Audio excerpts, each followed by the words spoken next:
The Wind in the Willows by Kenneth Grahame. Chapter 11. Like summer tempests came his tears. The rat put out a neat little brown paw, gripped Tord firmly by the scruff of the neck, and gave a great hoist and a pull. The waterlogged Tord came up slowly but surely over the edge of the hall, till at last he stood safe and sound in the hall, streaked with mud and weed to be sure, and with the water streaming off him, but happy and high-spirited as of old, now that he found himself once more in the house of a friend, and dodgings and evasions were over, and he could lay aside a disguise that was unworthy of his position, and wanted such a lot of living up to.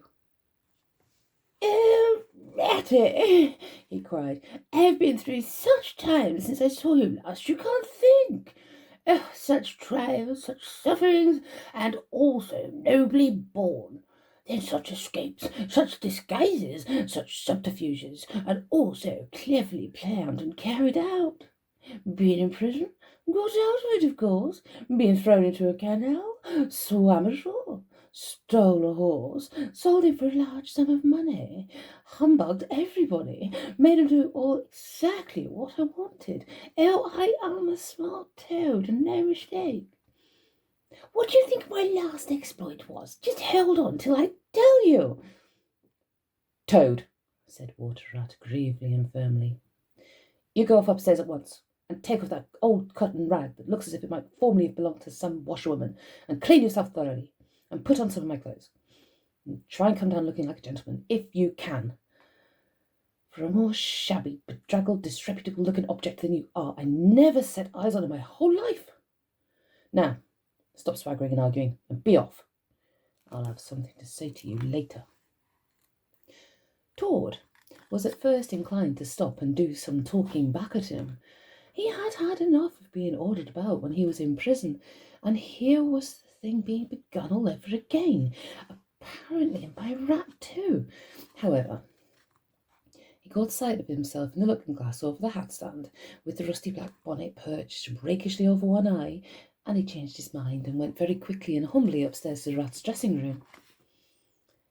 There he had a thorough wash and brush-up, changed his clothes, and stood for a long time before the glass, contemplating himself with pride and pleasure, and thinking what utter idiots all the people must have been to have ever mistaken him for one moment for a washerwoman. By the time he came down again, luncheon was on the table, and a very glad Tord was to see it, for he had been through some trying experiences, and had taken much hard exercise since the excellent breakfast provided for him by the gypsy. While they ate, Tord told the rat of all of his adventures, dwelling chiefly on his own cleverness and presence of mind in emergencies, and his cunning in tight places, and rather making out that he had been having a gay and highly coloured experience. But the more he talked and boasted, the more grave and silent the rat became. When at last Tord had talked himself to a standstill, there was silence for a while, and then the rat said, "Now, Toady, I don't want to give you pain, after all you've been through already, but seriously, don't you see what an awful ass you've been making of yourself? On your own admission, you have been handcuffed, imprisoned, starved, chased, terrified out of your life, insulted, jeered at, and ignominiously flung into the water by a woman. Where's the amusement in that? Where does the fun come in? And all because you must needs go and steal a motor car. You know that you've never had anything but trouble from motor cars from the moment you first set eyes on one. But if you will be mixed up with them, as you generally are, 5 minutes after you've started, why steal them? Be a cripple if you think it's exciting. Be a bankrupt for a change if you set your mind on it. But why choose to be a convict? When are you going to be sensible and think of your friends and try and be a credit to them? Do you suppose it's any pleasure to me, for instance, to hear animals saying, as I go about, that I'm the chap that keeps company with jailbirds?" Now, it was a very comforting point in Tord's character that he was a thoroughly good-hearted animal, and never minded being jawed by those who were his real friends. And even when more set upon a thing, he was always able to see the other side of the question. So although, While the rat was talking so seriously, he kept saying to himself mutinously, "But it was fun, though, awful fun," and making strange suppressed noises inside him. Geek, geek, geek, and poop, poop, poop, poop, and other sounds resembling stifles, snorts, or the opening of soda water bottles. Yet when the rat had quite finished, he heaved a deep sigh and said very nicely and humbly, "Quite right, Ratty. How sound you always are. Yes, I've been a conceited old ass, so I can see that. But there I'm going to be a good toad and not do it any more. As for motor cars, I've not been at all so keen about them since my last ducking in that river of yours. Well, the fact is, while I was hanging on to the edge of your hall and getting my breath, I had a sudden idea, a really brilliant idea, connected with motorboats. There. Don't take on so, old chap, and stamp and upset things. It's only an idea. I won't talk about it any more now. We'll have our coffee and a smoke and a quiet chat, and then I'm going to stroll gently down to Toad Hall and get into clothes of my own and set things going on the old lines. I've had quite enough of adventures. I shall lead a quiet and steady, respectable life, pottering about my property and improving it, and doing a little landscape gardening at times. There will always be a bit of dinner for my friends when they come to see me, and I shall keep a pony chaise to jog about the country in, just as I used to in the old days before I got restless and wanted to do things." "Stroll gently down to Toad Hall," cried the rat, greatly excited. "What are you talking about? Do you mean to say you haven't heard?" "Heard what?" said the toad, turning rather pale. "Go on, Ratty, quick, don't spare me. What haven't I heard?" "Do you mean to tell me," shouted the rat, thumping with his little fist upon the table, "that you've heard nothing about the Stoats and Weasels?" "What, the wild wooders?" cried Toad, trembling in every limb. "No, not a word. What have they been doing?" "And how they've been and taken Toad Hall?" continued the rat. Toad leaned his elbows on the table and his chin on his paws, and a large tear welled up in each of his eyes, overflowed, splashed on the table. Bloop, bloop. "Go on, Ratty," he murmured presently. "Tell me all. The worst is over. I'm an animal again. I can bear it." "When you got into that trouble of yours," said the rat slowly and impressively, "I mean when you disappeared from society for a time over that misunderstanding about a machine, you know." Toad merely nodded. "Well, it was a good deal talked about down here, naturally," continued the rat. "Not only along the riverside, but even in the wild wood. Animals took sides, as always happens. The river bankers stuck up for you and said that you had been infamously treated, and there was no justice to be had in the land nowadays. But the wildwood animals said hard things and served you right, and it was the time this sort of thing was stopped. And they got very cocky, and they went about saying you were done for this time. You would never come back. Never, ever." Toad nodded once more. "Keep in silence." "That's the sort of little beasts they are," so the rat went on. "But Mole and Badger, they stuck out through thick and thin, and you would come back again soon. Somehow. They didn't know exactly how, but somehow." Toad began to sit up in his chair again, and to smirk a little. "They argued from history," continued the rat. "They said that no criminal laws had ever been known to prevail against cheek and plausibility such as yours, combined with the power of a long purse. So they arranged for you to move their things into Toad Hall and sleep there and keep it aired and have it all ready for you when you turned up. They didn't guess what was going to happen, of course. Still, they had their suspicions of the wildwood animals. Now, I come back to the most painful and tragic part of my story. One dark night, and it was a very dark night, and blowing hard too, and raining simply cats and dogs, a bunch of weasels, armed to the teeth, crept silently up the carriage drive to the front entrance. Simultaneously, a body of desperate ferrets, advancing through the kitchen garden, possessed themselves of the backyard and offices, while a company of skirmishing stoats, who stuck at nothing, occupied the conservatory and the billiard room, and held the French windows open onto the lawn.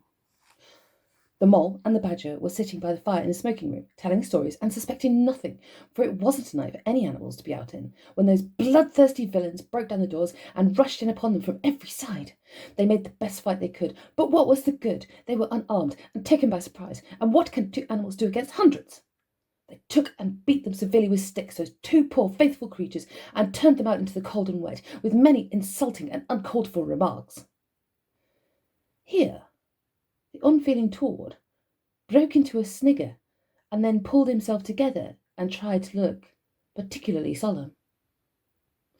And the wild wooders have been living in Toad Hall ever since, continued the rat, and going on simply anyhow, lying in bed half the day and breakfast at all hours, and the place is in such a mess, I'm told, it's not fit to be seen, eating your grub, drinking your drink, and making bad jokes about you, and singing vulgar songs about, about prisons and magistrates and policemen, horrid personal songs with absolutely no humour in them, and they're telling the tradespeople in every way that they've come to stay for good. Oh, have they? Said Tord, getting up and seizing a stick. I'll jolly soon see about that. It's no good, Toad, called the rat after him. You'd better come back and sit down. You'll only get into trouble. But the Tord was off, and there was no holding him. He marched rapidly down the road, his stick over his shoulder, fuming and muttering to himself in his anger, till he got near his front gate. Then suddenly there popped up from behind the palings a long, yellow ferret with a gun. Here, who comes here? Said the ferret sharply. Stuff and nonsense, said Toad very angrily. What do you mean by talking like that to me? Come out of it at once, or I'll... The ferret said never a word, but he brought his gun up to his shoulder, and Tord prudently dropped flat in the road, and bang! A bullet whistled over his head. The startled Tord scrambled to his feet and scampered off down the road as hard as he could. And as he ran, he heard the ferret laughing, and other horrid thin little laughs taking up and carrying on the sound. He went back very crestfallen and told the water rat. Well, what did I tell you? Said the rat. It's no good. They've got sentries posted, and they're all armed. You must just wait. Still, Tord was not inclined to give in all at once, so he got out the board and set off rowing up the river to where the garden in front of Tord Hall came down the waterside. Arriving within sight of his old home, he rested on his oars and surveyed the land cautiously. All seemed very peaceful and deserted and quiet. He could see the whole front of Tord Hall glowing in the evening sunshine, the pigeons settling by twos and threes along the straight line of the roof, the garden a blaze of flowers, the creek that led up to the boathouse, the little wooden bridge that crossed it, all tranquil, uninhabited, apparently waiting for his return. He would try the boathouse first, he thought. Very warily he paddled up to the mouth of the creek and was just passing onto the bridge when, mighty crash! A great stone dropped from above, smashed through the bottom of the boat. It filled and sank, and Tord found himself struggling in deep water. Looking up, he saw two stoats leaning over the parapet of the bridge and watching him with great glee. It'll be your head next time, Toady, they called out to him. The indignant Tords swam to shore while the Storts laughed and laughed, supporting each other, and laughed again, till they nearly had two fits, that is, one fit each, of course. The Tord retraced his weary way on foot, and related his disappointing experiences to the water rat once more. Well, what did I tell you? Said the rat very crossly. And now look here. See what you've been and done. Lost me my boat that I was so fond of. That's what you've done, and simply ruined that nice suit of clothes that I lent you. Really, Toad, of all the trying animals, I wonder you managed to keep any friends at all. The Tord saw at once how wrongly and foolishly he had acted, and admitted his errors and wrong-headedness, and made a full apology to Rat for losing his boat and spoiling his claws, and he wound up by saying, with that frank self-surrender which always disarmed his friends' criticism and won them back to his side, Rat-it! I see that I've been a headstrong and a wilful Toad.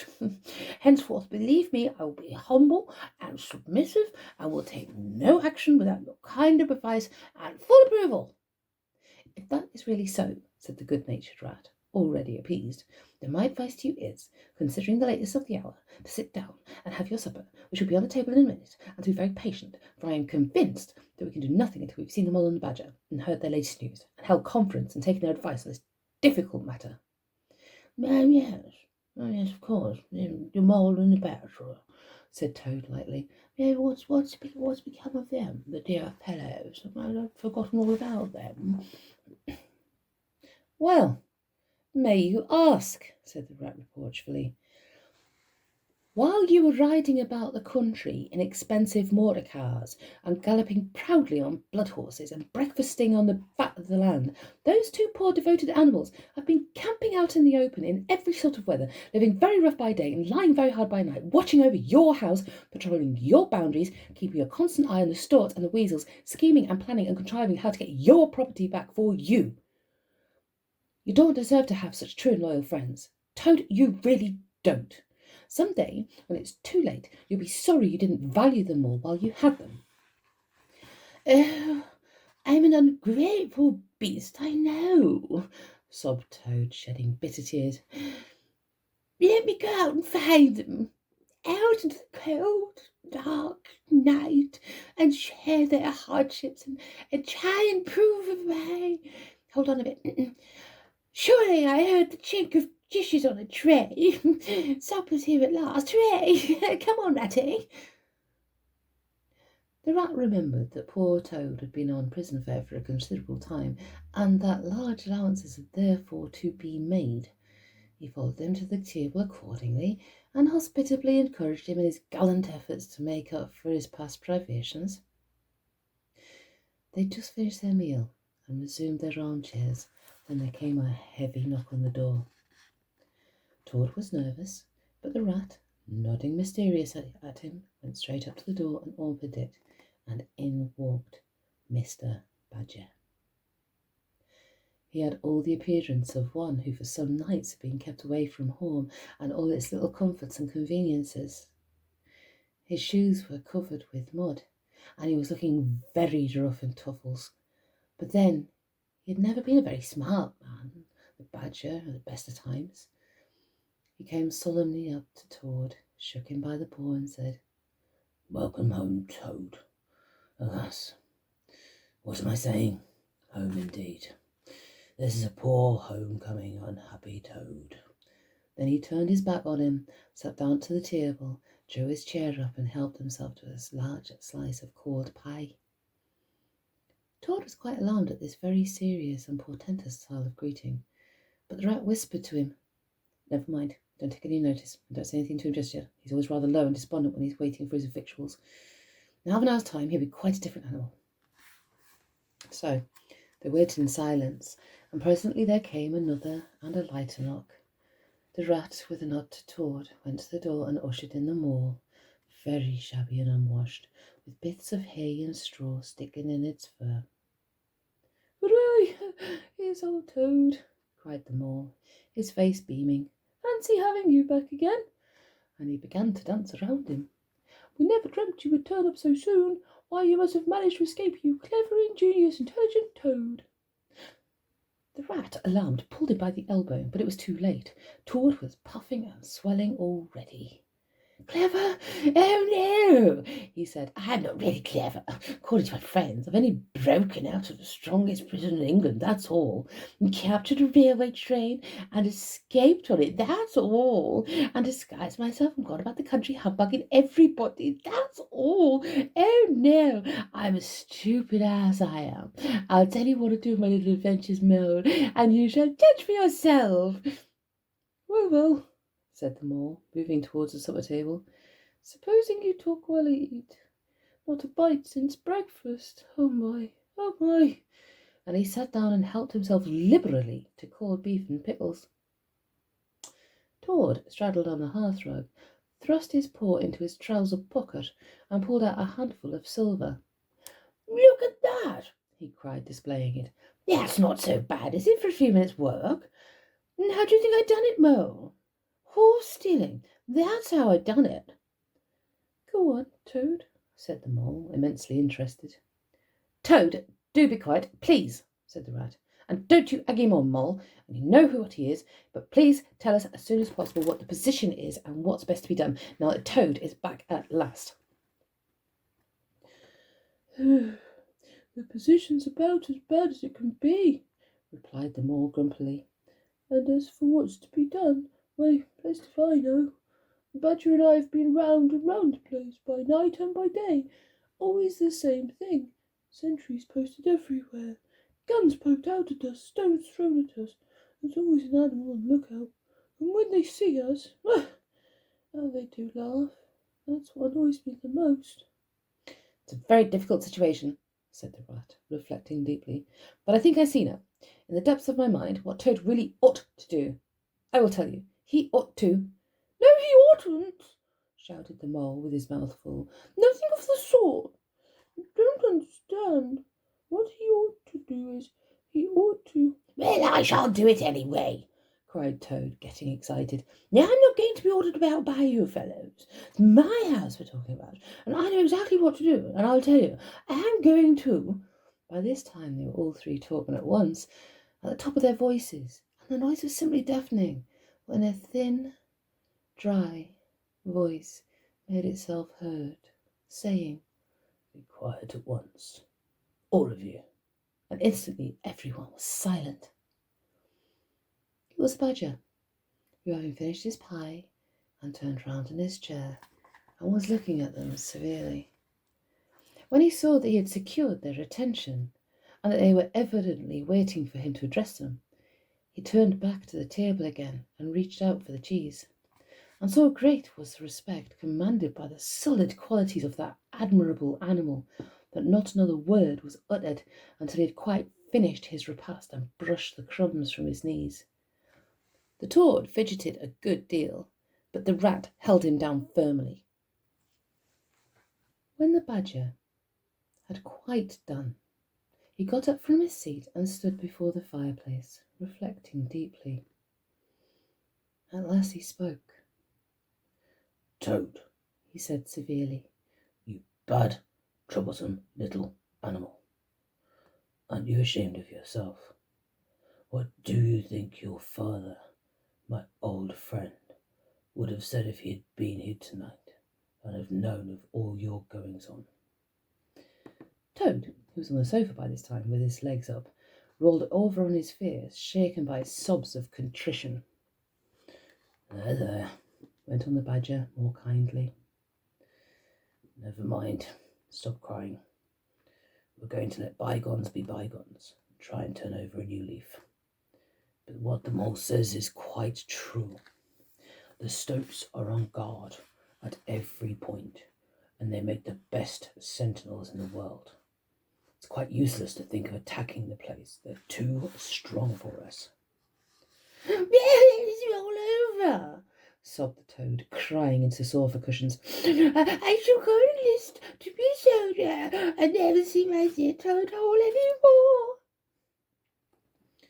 Come on, Toady, cheer up, said the Badger. There are more ways of getting a place back than taking it by storm. I haven't said my last word yet. Now I'm going to tell you a great secret. Toad sat up slowly and dried his eyes.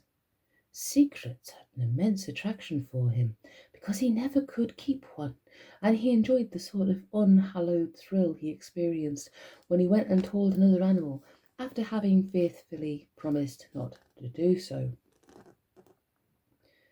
There is an underground passage, said the Badger impressively, that leads from the riverbank quite near here, right up into the middle of Toad Hall. Oh, nonsense, Badger, said Toad rather airily. You've been listening to some of the yarns they spin in the public houses about here. I know every single solitary inch of Toad Hall, inside and out, and there is nothing of the sort, I assure you. My young friend, said the Badger with great severity, your father, who was a worthy animal, a lot worthier than some others I know, was a particular friend of mine, and told me a great deal he wouldn't have dreamt of telling you. He discovered that passage. He didn't make it, of course. That was done hundreds of years before he ever came to live there, and he repaired it, and he cleaned it out, because he thought it might come in useful some day, in case of trouble or danger, and he showed it to me. Don't let my son know about it, he said. He's a good boy, but very light and volatile in character, and simply cannot hold his tongue. If he's having a real fix, it would be of use to him. You may tell him about the secret passage, but not before. The other animals looked hard at Tord to see how he would take it. Tord was inclined to be sulky at first, but he brightened up immediately, like the good fellow he was. Well, he said, perhaps I am a bit of a talker, a popular fellow such as I am. My friends get around me. We chaff, we sparkle, we tell witty stories, and somehow my tongue gets wagging. Now I have the immense gift of conversation. I've been told I ought to have a salon, whatever that may be. Never mind. Go on, Badger. How's this passage of yours going to help us? I found a thing or two lately, continued the Badger. I got Otter to disguise himself as a sweep and call at the back door with brushes over his shoulder asking for a job. There's going to be a big banquet tomorrow night. It's somebody's birthday, the Chief Weasel's, I believe, and all the weasels will be gathered together in the dining hall, eating and drinking and laughing and carrying on. They will suspect nothing. No guns, no swords, no sticks, no arms of any sort whatsoever. But the sentinels will be posted as usual, surely, remarked the Rat. Exactly, said the Badger. That is my point. The weasels will trust entirely to their excellent sentinels, and that is where the passage comes in. That very useful tunnel leads right up under the butler's pantry, next to the dining hall. Ah, that squeaky board in the butler's pantry, said Toad. Now I understand it. We shall creep quietly into the butler's pantry, cried the Mole. With our pistols and swords and sticks, shouted the Rat. And rush in upon them, said the Badger. And whack 'em, and whack 'em, and whack 'em, and whack 'em, cried the Toad in ecstasy, running around and round the room and jumping over the chairs. Very well, then, said the Badger, resuming his usual dry manner. Our plan is settled, and there's nothing more for you to argue and squabble about. So, it's getting very late. All of you go right off to bed at once. We will make all the necessary arrangements in the course of the morning tomorrow. Toad, of course, went off to bed dutifully with the rest. He knew much better than to refuse, though he was feeling much too excited to sleep. But he had had a long day, with many events crowded into it, and sheets and blankets were very friendly and comforting, and after plain straw, and not too much of it, spread on the stone floor of a draughty cell, they were wonderful. His head has not been on the pillow for many seconds before he was snoring happily. Naturally, he dreamt a good deal about roads that ran away from him just when he wanted them, and canals that chased him and caught him, and a barge that sailed into the banqueting hall with his week's washing, just as he was giving a dinner party, and he was alone in the secret passage, pushing onwards, but it twisted and turned around, and shook itself and sat up on its end, yet somehow at the last he found himself back in Toad Hall, safe and triumphant, with all his friends gathered around about him, earnestly assuring him that he really was a clever toad. He slept until a late hour the next morning, and by the time he got down he found the other animals had finished their breakfast some time before. The Mole had slipped off somewhere by himself without telling anyone where he was going. The Badger sat in the armchair reading the paper and not concerning himself in the slightest about what was about to happen that very evening. The Rat, on the other hand, was running around the room very busily, with his arms full of weapons of every kind, distributing them in 4 little heaps on the floor, and saying excitedly under his breath as he ran, "Here's a sword for the Rat, here's a sword for the Mole, here's a sword for the Toad, here's a sword for the Badger, here's a pistol for the Rat, here's a pistol for the Mole, here's a pistol for the Toad, here's a pistol for the Badger," and so on, in a very regular and rhythmical way, while the 4 little heaps gradually grew and grew. "That's all very well, Rat," said the Badger presently, looking at the busy little animal over the edge of his newspaper. I'm not blaming you, but just let us once get past the Stoats with those detestable guns of theirs, and I assure you we shan't want any swords or pistols. We four with our sticks, once we're inside the dining hall, why, we shall clear the floor of the lot of them in 5 minutes. I'd have done the whole thing by myself, only I didn't want to deprive you fellows of the fun. It's as well to be on the safe side, said the rat reflectively, polishing a pistol barrel on his sleeve and looking along it. The Tord, having finished his breakfast, picked up a stout stick and swung it vigorously, belabouring imaginary animals. "I'll learn them to steal my house," he cried. "I'll learn them! I'll learn them!" "Don't say learn 'em, Toad," said the rat, greatly shocked. "It's just not good English." "Why are you always nagging at Toad for?" inquired the badger rather peevishly. "What's the matter with his English? Same as what I use myself. And if it's good enough for me, it ought to be good enough for you." "I'm very sorry," said the rat humbly. "And I think it ought to be teach 'em, not learn 'em." "We don't want to teach 'em," replied the badger. "We want to learn 'em. Learn 'em. Learn 'em. And what's more, we're going to do it too." "Oh, very well, have it your own way," said the rat. He was getting rather muddled about it himself, and presently he retired into a corner where he could be heard muttering, "Learn 'em, teach 'em, learn 'em," till the badger told him rather sharply to leave off. Presently the mole came tumbling into the room, evidently very pleased with himself.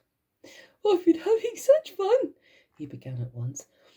"I've been getting a rise out of the Stoats." "I hope you've been very careful, Mole," said Rat anxiously. "I should hope so too," said the Mole very confidently. "I got the idea when I went into the kitchen to see about Toad's breakfast being kept hot for him.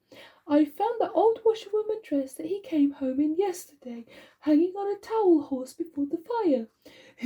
So I put it on, and the bonnet as well, and the shawl, and off I went to Toad Hall as bold as you please. The sentries were on the lookout, of course, with their guns and their 'who comes there?' and the rest of their nonsense. 'Good morning, gentlemen,' says I, very respectful. 'Want any washing done today?' They looked at me very proud and stiff and haughty and said, 'Go away, washerwoman. We don't want to do any washing on duty or any other time,' says I. Wasn't I funny, Toad?" "Poor, frivolous animal," said Toad very loftily. The fact is, he felt exceedingly jealous of Mole for what he had just done. It is exactly what he would have liked to have done himself, if only he had thought of it first and hadn't gone and overslept. "Some of the Toads turned quite pink, the Stoats did," continued the Mole. "And the sergeant in charge, he said to me very short, he said, 'Now run away, my good woman, run away. Don't keep my men idling and talking at the posts.' 'Run away,' says I. 'It won't be me that'll be running away in a very short time from now.'" "Oh, Moley, how could you?" said the rat, dismayed. The badger laid down his paper. I could see them pricking up their ears and looking at each other," went on the Mole, "and the sergeant said to them, 'Never mind her, she doesn't know what she's talking about.' 'Oh, don't I?' said I. 'Well, let me tell you this. My daughter, she washes for Mr. Badger, and that'll show you whether I know what I'm talking about. And you'll know pretty soon, too. 100 bloodthirsty badgers, armed with rifles, are going to attack Toad Hall this very night by way of the paddock. 6 boatloads of rats, with pistols and cutlasses, will come up the river and effect a landing in the garden, while a picked body of toads, known as the diehards or the death or glory toads or something, will storm the orchard and carry everything before them, yelling for vengeance. There won't be much left of you to wash by the time they're done with you, unless you clear out while you have the chance.' And then I ran away, and when I was out of sight, I hid, and presently I came creeping back along the ditch, and took a peep at them through the hedge. They were all as nervous and flustered as could be, running all ways at once, and they were falling over each other, and everyone was giving orders to everybody else, and they weren't listening to each other, and and the sergeant kept sending off parties of stones to distant parts of the grounds, and and then sending other fellows to fetch him back again, and yeah, and then I heard them saying to each other, that's just like the weasels. They're going to stop comfortably in the banqueting hall and have feastings and toasts and songs and all sorts of fun, while we must stay on guard in the cold and the dark, and then be cut to pieces by bloodthirsty badgers." "Oh, you silly ass mole!" cried Toad. "You've been and spoiled everything." "Mole," said Badger in his dry, quiet way, "I perceive you have more sense in your little finger than some other animals have in the whole of their fat bodies. You have managed excellently, and I begin to have great hopes of you. Good mole. Clever, clever mole." The Toad was simply wild with jealousy, more especially as he couldn't make out for the life of him what the mole had done that was so particularly clever. But fortunately for him, before he could show a temper or expose himself to the Badger's sarcasm, the bell rang for luncheon. Now, it was a simple but sustaining meal: bacon and broad beans and a macaroni pudding. And when they had quite done, the Badger settled himself into the armchair and said, "Well, we've got our work cut out for us tonight. It'll probably be pretty late before we're quite through with it. So I'm just going to take 40 winks while I can." And he drew a handkerchief over his face and was soon snoring. The anxious and laborious Rat at once resumed his preparations, and started running between his four little heaps, muttering, "Here's about for the Rat, here's about for the Mole, here's about for the Toad, here's about for the Badger," and so on, with every fresh accoutrement he produced, to which there seemed really no end. So the Mole drew his arm through Toad's, led him out into the open air, shoved him into a wicker chair, and made him tell him all of his adventures from beginning to end, which of course Toad was only too willing to do. The Mole was a good listener, and Toad, with no one to check his statements or to criticise in an unfriendly spirit, rather let himself go. Indeed, much that he related belonged more properly to the category of what might have happened had I only thought of it in time instead of 10 minutes afterwards. Those were always the best and the raciest adventures, and why should they not be truly ours, as much as the somewhat inadequate things that really come off